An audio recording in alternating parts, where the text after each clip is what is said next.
Welcome back to the channel. My name's Adrian and this is my weekly channel update. This is my video where I talk about the things that I've bought, the things that have gone out of my collection. First time for a while, something has actually, well, it's all now gone. The games I've played, 3 games I've played, and then a conversation topic point, which is Shelf of Shame this week. So yeah, I'm going to be taking a look at a new law or rule that I'm going to try and, as a collective, see if we can get together to set a benchmark on where we need to be. Because one of the things we have in this hobby, there's 3 parts to this hobby, and they are distinct and separate, I think. And I'm going to get onto that in the conversation point. So, but before I start, I just want to thank everyone. I've actually broken 2,500 subscribers. I was going to say for the first time ever, obviously. Well, I suppose if a load of people don't unsubscribe, but if a load of people unsubscribe to me, I could hit it again for a second time. Absolutely blown away. I can't believe got to 2,500. It only seems a while back, you know, not too far back when I was at 2,000. The channel has grown very fast, and deeply appreciate everyone that watches me, whether you subscribe or not. Thank you for just watching, and all the comments, amazing comments, and obviously the supers are wonderful as well. So yeah, lots more things to come. I'm still going to proceed with my daily channel videos forever, I think. I'm now almost 2 weeks ahead. So as my wife says, I could take some time off and stop videoing, but I did another 2 today, including this one. So yeah, I don't think that's going to happen anytime soon. So yeah, let's start with what went out of my collection. Okay, so what I'm going to do is I'm going to change the order. I normally do, you know, the new things coming in, and then talk about the games I've played. But let's just do the games played. Only 3 this week, so it was a nice, quiet, relaxing week. Well, I say that, I ended up doing 2 different lives as well on the evening. So for everyone that came and watched those, thank you. Doing a live interview actually was really interesting, because I did one with Zach Goins a few weeks ago, and that was not a mistake. I thought let's do it live, and we didn't advertise it, so I think there wasn't many people there. It's, you know, the video's still done well because it's Zach, but yeah, so we did a video on Thursday, and it was really good having people just be there and actually ask questions. Initially I thought, is this going to be distracting? Are we going to have people just sort of jumping in, asking questions and sort of taking over? Well, but it wasn't. It was really, really good. I thought it worked really well. I'm still going to do an element of the pre-recorded videos to go out every Saturday. But yeah, the one I did with Ralph on Atomic Shadows was really fun. So thank you to everyone that joined in, asked questions, and yeah. So I will still be doing live interviews as well, but I think I learned a valuable lesson. Plan it ahead, have a bit of a chance to advertise it so people can turn up. So let's just then talk about the 3 games I've played. We are continuing. I say 3, it's only actually 2, really. So Sunday night, continuing Soulbound with my lifelong group. That is face to face, and we have just gone into a firewood. We're doing the main Soulbound campaign, I believe. I don't know what it's called. I'm playing in it, I'm not running it. And I do love Soulbound. Soulbound has just got that wonderful little bit of dice manipulation rule. So, you know, you're rolling d6s, but if you've got I think it's called a talent in it, each point of talent allows you to notch a d6 up 1. So if you roll a 4, you can convert it to a 5 to make a better success. Or, you know, if you've got a 3, you might get it to a 4 with its successes. I just like games like Exploding Dice, and something that just allows me to do something other than your binary dice land, and then you just, you know, you go with, that's your decision. You can't do anything alongside. There's no re-rolls or anything like that. So Soulbound, it's a weird world, isn't it? I think, because I don't understand it. I like the mechanics. I like Warhammer stuff, but beyond that, I don't really know what's going on. Even though I play quite a few Cubicle 7, Soulbound's the one, because that's Age of Sigmar, isn't it? That's what it's called. Monday night, carrying on with my group of Shadowdark players for the adventure, and wow, we're still, I think, well, Britt took some screenshots and put it up on the Discord, and I think one of the players think they could be heading for a party wipe. Maybe. They're in a dungeon. Let's see in the comments below how you'd have played this. So they're in a dungeon. They fight in a variety of things. They then find a living humanoid type, well, it's a deep one type thing, that was unconscious. They fully heal it. It then runs off, and instead of running with it, going back with it, they sort of leave it to go, and they can hear it sort of screaming in the background, and then you can hear other sort of screams coming. So I foreshadowed it. I did foreshadow it. So they just wandered off in a different direction, and then got into some combats with some other things, and I just had a little mechanic going down by my side on how long it would take whatever to happen. So they then get into a big battle with a spawn of wasps, and then the queen wasp, and then just as the session's about to end, I was like, just look behind you, you can hear voices, and I think there's 6 or 7 deep ones with a big, large deep one. And yeah, they're quite wounded and stuff. You make decisions when you're role playing, and things happen from there, either be good or bad. So I'm really interested to see what they do, how they try and deal with this sort of situation, and where they go. And I think that's the beauty of being a games master. You know, my intention is not to kill them. They'll probably be watching this video, but obviously it's going to come down to how, you know, they react to new people coming in and vice versa. So we shall see. Tuesday night finished off Talislanta.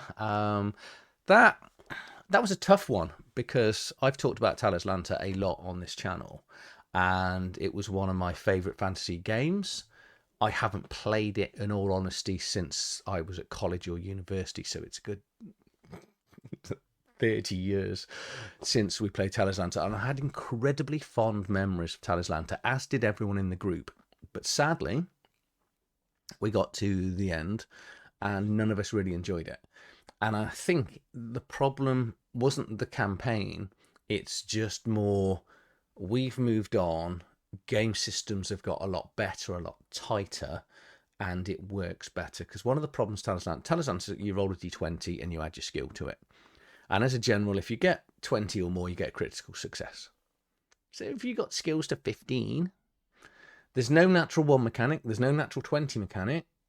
25% of the time, you're just going to succeed. 75% of the time, you're going to crit. So it's a bit of a weird one. So that has been buried and probably will never see the light of day again. And it will probably drop right out of my top 100 best games of all time, and will never be talked about on this channel ever again. But the good news is, we're starting Horde Wars. My players, they've got the characters done. We're going to do a completely scratch campaign sort of setting, and I'm doing it off the cuff, proper old school games master, making it up on the fly. There's rules in there for random encounters, there's some buildings and creatures, so I'm in the process of just uploading some random maps, you know, for land maps, variety of stuff like that, and just some buildings and things, just so we've got something to flesh out. But we're mostly going to be theatre of the mind. So I don't need to upload any creature stats, anything like that. I'm going to run it purely out of the book, but I will have a few tokens just to do if we need to have some sort of range stuff. So that's quite relaxing for me. So that's it. That's all that played. Wednesday nights in between reviews. So the first Wednesday and the third Wednesday of every month, we do a live review with some people on my Discord. They're kind of now my review team. And Brett, who's the substitute review team member, because we just did Coriolis, which was good fun. If you've never played Freely's Coriolis, I think we covered it pretty well between the 4 of us. And that, because it's done live, we get a lot of questions and people talking about positives and negatives of it as well, which is always really interesting. And Brett has offered to run it for the 4 of us on the Wednesdays in between, and the plan that we're trying to get together is to stream it, so you will be able to see me and the review team. If all the review team can't make it, we'll recruit some people in from the Discord. So if you're interested and you want to play Reserve, by all means join the Discord. Links is in the video description, well, in my channel description. And yeah, I'm quite looking forward to it. I don't want to spoil the review, but I've mentioned it many times before. I'm not a massive fan of Free League's D6 system. Don't like it at all, because I never roll 6s. So it's maybe a luck thing. I don't know. So But yeah, well, I'm willing to give it up because the world does look amazing, and it does seem to have some good stuff to mitigate it. So that's the plan for that. And I'm trying to put together a Thursday group, which I want to be a playtest group. So I regularly get new books, and I buy lots of books, which we're just about to get into in a second. And what I want to do is once a week be able to either have an ongoing campaign of playing something for a few weeks, or I'll go, I've just got this new book from Cubicle 7 called The Old World. I'm going to be doing a session. If you want to jump in, let me know, have a few players, and we'll just play a session based on The Old World. That's my plan for Thursday nights. That's really where I want to kind of settle that in. So that's the only place I can kind of see it slotting in. But yeah, that's the played and what I'm planning for. I also want to do it live. So if you don't want to stream it, then if you want to join in and want it and you're happy to be streamed, again, let me know on my Discord. Let me know in the comments for this video below. Okay, so what went out?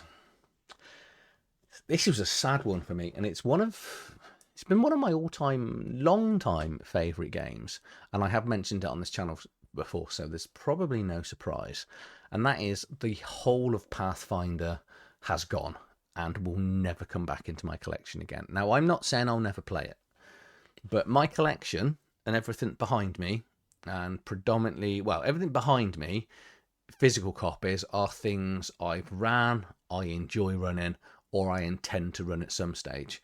Anything that I just want to keep and read is a general rule. So I've still got some of the Pathfinder books on PDF, so I'll keep them because I'd happily play the game. I'd never run it. And if I'm only going to play the game, I've got limited amount of storage space, so books need to come in and go out of the collection. Hence the reason for the cycling.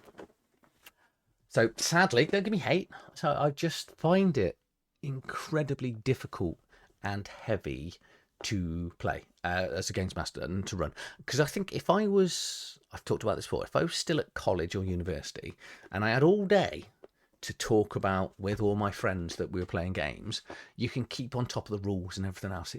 It made my head hurt. The stats for all the monsters made my head hurt for every different creature and monster. It just felt hard work. It felt like homework as opposed to fun and a hobby. That is the reason why Pathfinder has gone. But good news is it has been replaced by several things. So let's just get into what it's been replaced with. And first up, because of Cohorts Cthulhu, which is the Modiphius 2D20 system, I completely forgot what it was, that it's the same world as Cthulhu, Achtung Cthulhu. It's made me go and buy a load of Achtung Cthulhu books. Because they're the same world, I'm now planning a campaign setting where we can start off punching Nazis and then go back and fight Cthulhu as Romans. And going to be the same characters. The plan is to have a time-travelling event or something, and I don't know whether I want to start modern and go back historic, or start historic and bring them into modern. I kind of prefer, in my mind, take someone with all modern technologies and stuff like that. They can have cannons, they can have guns and firearms, whatever it may be. But once you're back in that Roman era, you're going to run out of ammo quite quickly. And I think that way works better in my head than moving someone back this way, just because of the way I think the modern world would treat someone that, was a Roman centurion. So that's my plan. So I've bought, and as luck would have it, Modiphius has got a warehouse moving sale. I think it's still on now. I think it's to the start of July. And predominantly, the discounted stuff in that sale are Achtung Cthulhu, there's some Skyrim stuff, and Fallout, the minis game. That seems to be what most of it is. But yeah, it was cheap. I picked up I think it was six books for less than 50 quid. Which was kind of incredible.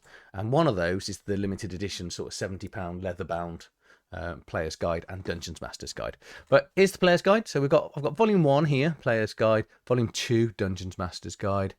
Volume 4, Shadows of Atlantis. And then 5, which is the Assault on the Fury Train, which looks absolutely amazing. And then Forest of Fear here, Viva la Resistance, and The Dark Beyond. They seem to be going to chronological order in the brief look I've had for this. So this is just it's a 2d20 system you're looking to roll under. So this is the same system that things like Sentience and Fallout uses, and Dune, the new Dune game. And I like it. I do like metacurrencies. I think I can see why people don't, because if you're not a metacurrency fan, this system probably isn't for you. It has made me want to go back and relook at Mutant Chronicles, which was one of their earlier ones. But the artwork in this is good. I do like war games, and I like Cthulhu games. And I think this, hopefully, fingers crossed, because I spent a little bit of money on it, should be a nice, perfect blend of, yeah, it's got that mythical sort of Indiana Jones, Raiders of the Lost Ark type time stance as well on it, as well as bringing in all the Cthulhu myths, because I can then go back as well into the Roman times. Hoping should be good. And this is one of the first ones. I think this ultimately leads the players down into Atlantis. I'm just going to show you this. I'm not, because these are adventures, I don't want to sort of spoil it. And I was like blown away once I started reading this actual adventure. And I think I can link the players quite well back to the olden times of these books. Okay, the next three were more of me going on a whim. This was a little bit of a build-up of money from my affiliate link, so thank you to everyone that uses my affiliate link, as always. And it was this book appeared in the new releases, and I was like, I don't know what this is. Machine Gods of the Noxian Expanse, post-apocalyptic feudal role-playing game. I was like, that ticks a lot of boxes. So on a whim, I bought it. And the expansion. Sorry, this is the core rules. Sorry, this is the expansion. And then I was looking at the author, which is Black Oath. And then he does this Ker, I think it's Ker Nethalas, probably, Into the Midnight Throne, which is a single player and co-op dungeon survival game. It's 227 pages, this. And I've ordered this as a physical copy because my thought is, it's all hyperlinked as well. And my thought is, I can create a character like 2d6 Dungeon, and I can just spend a few evenings in this book running a single player solo dungeon crawl adventure campaign. But also there's going to be rules in here for creating dungeons on the fly, I think. More importantly, I can use this for things like Shadowdark as well, because and if there isn't, and there's pre-made dungeons, again, use them for Shadowdark. So this is, I'm just always looking for new ideas and different things. And like I say, when people use my affiliate link, I'm not looking to do anything other than go and thank everyone else that's used my link by buying something else on that, then I can then review and bring back to everyone on the channel. So this is these three books that I bought, and I want to thank you, all my subscribers and all my viewers and all the people that do that, use my affiliate link for these. And this Machine Gods, this is a great, and it's quite a on point campaign, because this is future, it looks future Earth, and it's very much white box mechanics within reason. So all the stats are very familiar: strength, dex, con. You're rolling d20 to roll over, so it's a little bit 5th edition-ish as well, but no skills. And the gods now are the machinery that's taken over. So AI has basically eradicated humanity. Sound familiar? Well, we're not quite there yet, obviously, or you wouldn't be watching me. But it then goes back to this feudal time, and all the players play these bunch of investigators that are going out, looking out the checking out the technology and things like that. So this looks quite familiar, roll a 3d6 for stats, plus 3 down all the way down to -3 defense values and things. But it is quite strict. You don't get huge carry capacities. You've got a few feats and drawbacks you can have. So it looks really interesting. From what I can see, the Games Master doesn't roll anything, because this has got a huge section. I'll just scroll it back to the start, which is, where's it gone? Playing without a Games Master. So we've got 14 pages of solo rules in here for this as well. I was like, okay, this is going to be a buy. because I bought a book based on the cover of the book. You know, never judge a book by its cover. I judge most books by its cover. I think I generally think most people do. I think it's a silly expression. And this is a world book that has just been released called the Voidspire Territories. And as you can see, we've got this, you know, feudal-looking village here, and then this technology monolith type structure built within it. And this seems to be a big one area called the Voidspire to take your players off, with its own little bit of history and background to run adventures and a campaign setting in. I'll let you know how it goes when if you see a review in the next few weeks. I've really loved it. If by 2 or 3 months you haven't seen a review, then thank you for the affiliate link. It's weird. You just never know, do you? With well, when you buy any book, really. But from my basic cover and go through, all 3 of these, I'm glad that I've grabbed. The next one has been sent to me, and this was stranded on, I think it's Deiphos, and this is the Lost in Galaxy. And I don't know how much I can show of this because I don't think it's actually released yet. And it's by Aaron Garzel, Matthew Park, and Tristan Lambo. And this is a space, so it's, again, all hyperlinked, but it's a 97-page, well laid out book. Lost Galaxies, where you are investigators going around space. Okay. But what this did, what it was sent to me, was like, you know, are you interested in having a look? Because I get sent quite a lot of things, and some things I'm interested in looking at, others I'm not. Like the idea of the plot and the world, but the thing that really grabbed me was the artwork. I'm not an artist by any way, shape, or form, but if it's got really cool artwork, I'm more likely to be a little bit more involved. And I remember in the email he was like, it is hyperlinked. So clearly they watch the channel. But once I find out whether I can fully cover this, I think this is coming to crowdfunding at some stage. But what I'll do is I'll update as the video comes out, once the creators then get in contact with me and go, yes, it's definitely coming, and this is the date. So I'm planning to have a conversation with them at some stage, because yeah, I want to find out more. I do love actually chatting with, well, anyone really on the channel. But yeah, it's great artwork. So I'll just go to the races. Here we go. We've got dwarves, humans, orcs, technically. Is it Salpidians, I think, Cthulhu type. Mind Flayers, wasn't it, from 5th edition, and then these synthetic little roboty type things. So yeah, it's a very pretty looking book.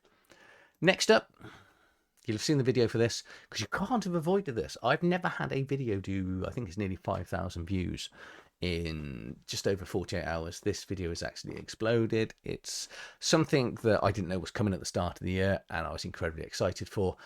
I'm not going to say anything on, because I've done a review, so if you haven't watched my review of this, I'm not saying anything about it. It's bloody amazing. So I didn't say it, I whispered it. But yeah, go and watch it. The only thing that, well, there's a few things that annoy me with it, but the main thing that annoys me is we've got to wait 5 to 6 weeks to get the Games Master's Guide, which seems a very strange decision on my half, because I've played this, I've ran the rules, I've created characters, but I can't kill anything other than other characters I've created, because I don't really know for sure. You know how the combat works in here, but I kind of want to learn a little bit more. And then next up, we've got 2 more to go, and this was sent to me. This is the Fishmonger's Secret, which is a Shadow Dark module by Bards and Besties, and it's a bloody good volume, actually. Bloody good module. This is a adventure for early level characters, so it's sort of 1st to 3rd level. It comes in at 60 pages, so it's slightly longer than I was expecting, and that's because what it does is, again, I don't want to spoil it, because I'll do a review of this coming up. But you don't actually see the one thing that does kind of, and I don't know whether it's coming. Again, I probably need to talk to the thing, but I don't like talking to people when I get a review copy, or not a review copy, if you get what I mean. You know, have a look at this. There's no actual map in here. There's lots of map images, but there's no map. But the plot of this is highly... Amusing's the wrong thing to say, but like a lot of these, someone goes missing at a party, players go and investigate, and then what they think they're going to discover is not as it should be. And it's really good, interesting map, which really helps, I think, on these essays, as well as a good twist at the end, which hopefully that doesn't kind of spoil too much. But yeah, the ending is good. Okay, so this review is coming at some stage. The only thing, well, no, I'm going to save it for my review. So go and watch this as and when it comes out. Then the final one is we've needed to get a copy of this for the review team. So on Wednesday, the 2nd of July, our live coming up will be for XCrawl Classics. So that is the review that we're going to be doing live during that live stream. So if you're still there by 9 o'clock, we start at 8 o'clock British summertime, finish by 9 on the review. And at that 9 o'clock point, we will give away a copy of this. So if you want to be in with a chance for a copy of it, you just need to join us on the live stream, have a comment or two, and then still be around at 9 o'clock when we do the sweepstake. But this is by same company that does Dungeon Crawl Classics and XCrawl Classics, Goodman Games. It's finally come to next hour. I kept speaking then while it was trying to jump back into my head. And this, as Pookie tells me, because I haven't even had a chance to look at it yet, but it's 400 pages, so we're going to have to get into this at some stage. But it uses all the full funky dice, so it's a D20 system at heart. But if you are, you can make advantage for the player. You might roll a D24 or a D30. If you're disadvantaged or injured, then you might roll down to a D16 to a D14. So you just got this, it's a chain where the higher the dice, the more chance you've got to succeed, etc. But it's effectively a D20 rollover. But this is kind of a Running Man type plot. So it's a new world where people are thrown in to a Running Man sort of TV show, and they've got to fight to survive. That's the sort of idea. So here we got like the athlete here, a blaster, and they, or you could say like a real life version of Gladiators, that sort of thing. This is, and I was like, this just sounds really good. Sounds like a great idea. And then Pookie's like, we should cover this, and Pookie's picked it. So that is going to be done. So that is Wednesday, the 2nd of July at 9 p.m. So that's it. That's all that came in, gone out, and what was played. So, conversation point. So, in the week, I got talking to Jason at Sudden Main on their Discord. He was on a look at on his shelf, and he was looking at the number of games that he's played compared to the number of games he's owned. And he's basically he owns 149 games, and his stats came in at, 149 owned and 63 games that had been played. It's about 43%. And I was like, that's got to be high. I think that's quite high. And he was like, that's quite good. So it's got me thinking. My shelf of shame, we've all got them. We've all got books, because there are 3 distinct hobbies within our hobbies of TTRPGs. We have buying books. We all enjoy buying books. We have books we read, because we don't read all the books that we buy. Shame on me, shame on you. And we definitely don't play all the books that we buy, because if we're not going to read them, we ain't going to play them. And it got me thinking of, should there be a rule, or let's just call it Adrian's Law, for shits and giggles. I don't normally swear on this channel, but we'll just go with that, of a percentage or finite ratio that I should stick to based on the mean of what everyone in the industry's got. Now, I can't gauge for everyone in the industry because I don't know everyone in the industry, but I can do it based on everyone on my channel, everyone on my Discord, and everyone that watches this video. So this is homework for everyone. But what I want to try and do is establish a law that I need to stick to, because my stats, I think, are pretty shocking when I got down to it. Now, in my defense, in the last 3 or 4 months, I am now being sent quite a lot more and buying more than I've ever bought, purely because I'm getting a little bit of money from the channel. I get money from my affiliate link. So I'm buying stuff, and I'm buying it where I can off my affiliate link. I'm buying physical copies, not PDFs, because again, I want to help and support all the creators that are on Drive-Thru-RPG. So those 3 that we looked at, those physical copies will be coming through at some stage, and obviously once they're here, I'll get on and do the videos and talk about them. So what we need to do before I get into my stats is, and you start doing yours, is we need to set a set of parameters. So we're all working off the same stats and rules. Okay. So I know this sounds like homework, and I'm sorry, but this is more for me. My wife's always like, do you need to know stats on things? Do you need to know figures? And yes, I do.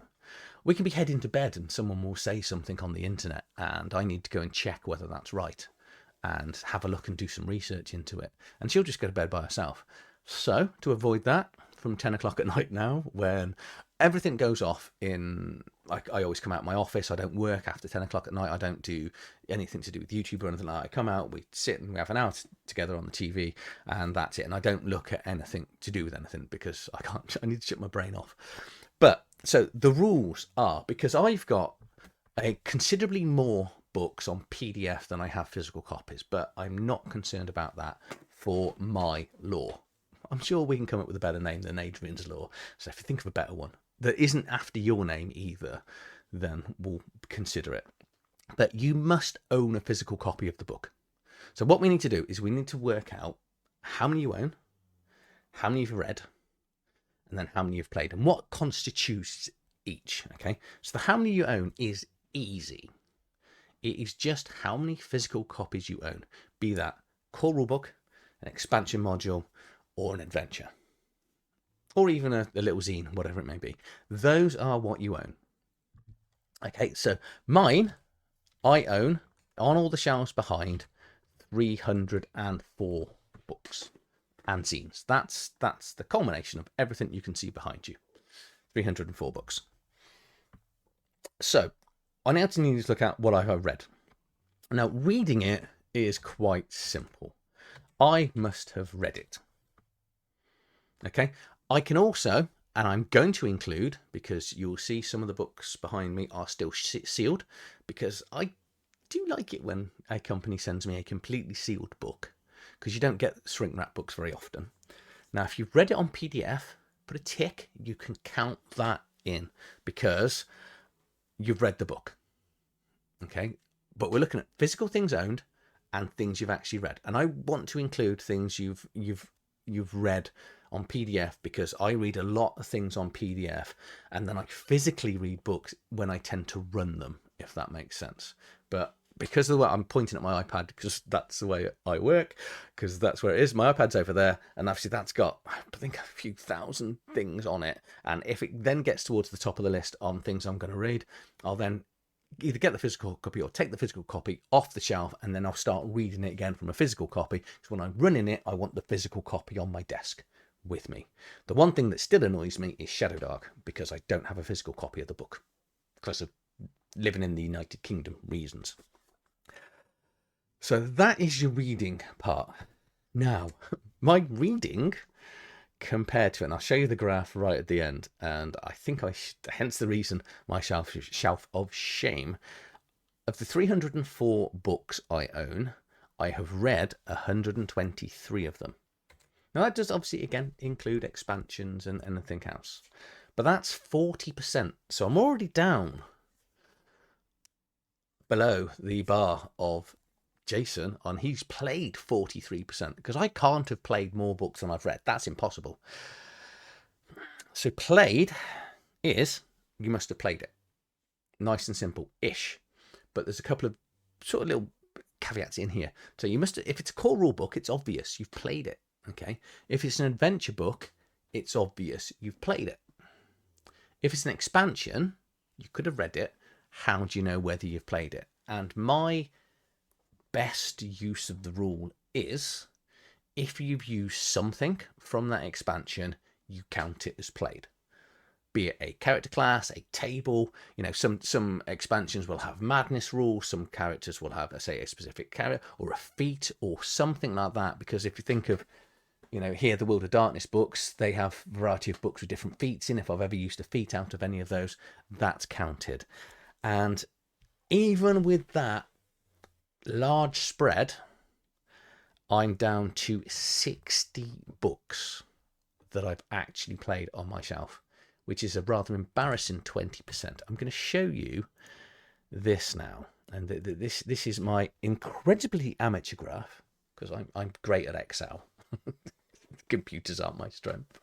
There's lots of things that aren't my strength, but go with what you're good at, and, you know, keep going and just try and improve one day. So yeah, here we have 304 books I own, 123 that I've read, which is 40%, and 60% I've used. And I think my stats are terrible, but I have no frame of reference other than one other person.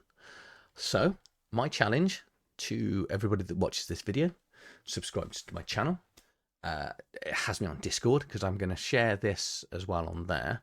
I just want you to please join in. Let's see how good or bad my stats are compared to you as well. Well, we're not really comparing each other, so we're all working alongside each other to try and set where I can put my rule of what I want to do to stick in. Because I was thinking, what I need to do is get my collection down to probably between 5 to 10 systems as opposed to games. Because one of the reasons some games don't get played is because I have to then relearn a whole system again. And that is the time-consuming part. Because let's say if I'm going to play Fallout, for argument's sake, uses Modiphius' 2D20 system. And I go, I want to give, as I've been talking about, there's a good chance I'd like to go, if I can get hold of them, the Mutant Chronicles books. Now, the good thing about that is it's the same core rules. There's a few changes, but I haven't got a lot to learn to change. So if my collection becomes a group of books that use similar systems, or the same system, within 5 to 10, hopefully the played versus read ratio will increase quite significantly. But yeah, let me know on, I don't need to know numbers, because this isn't meant to be a show off. You know, if you've done 3,000 books, then you know why your stats might be, but it'd be interesting. But if, you know, if you've only got 10, 20, 30 books, I still want to know your stats. You know, let's look at it across the board. Not everyone has, you know, large collections. Mine probably by all means isn't actually a large collection, but luckily I'm fortunate where providers do send me books now and again, you know, and you know, I'm getting people sending me stuff off TTRPG and stuff. So yeah, and this is a build up of several years. You know, I haven't bought all this in the last 3 weeks. So yeah, please let me know. Break them down. I'll redo the rules again. So you must own a copy of it, a physical copy to be included. You must have read it either in PDF or real. And when it comes to playing it, in your playing stats, you must have played with it in the game, used a table from it, or a stat, or an ability, or something like that, or the adventure. Nice and simple. So if you can just list those in the video descriptions, let me know. I can work it out, and over however long it takes me to collect the information, I'll then come back. And if you want a better name than Adrian's Law, but whatever the average is, that is where I'm going to try and keep my collection to. So I might even have a lot of things I need to play and run, or get rid of. Or ultimately, I don't know, am I doing well? But that's it. That is my video for the week. If you've enjoyed this video, please like, share, subscribe to the channel. If you've joined me in the last few weeks off the one particular video, again, thank you. If you are using my affiliate link, thank you again. You can see what I'm doing with it. I say all I do with my affiliate link is I find something and go, that sounds like might be interesting for me or people on the channel, and I'll buy it. Alternatively, if there's things you think I should look for, again, let me know in the video description for this. I've had 2 recommendations after the Low Life 2090, and I'm going to take a good look at both of them. One book is £50, so on DriveThruRPG as the physical copy. So I need to just do a little bit more investigation on that. And that's purely because if I've got to save up £50 worth of affiliate link money or put my money in, I kind of need to know a little bit more about that. I don't mind taking let's say a flyer on a £20-30 book. I don't know why £50 seems a little bit more in my head. I'm not saying it's not value for me, I don't mean like that, but it's a big chunk of money. So yeah, if you've enjoyed this video, please like, share, subscribe to the channel, let me know statistics, and I'll see you on the next video. Thank you for watching.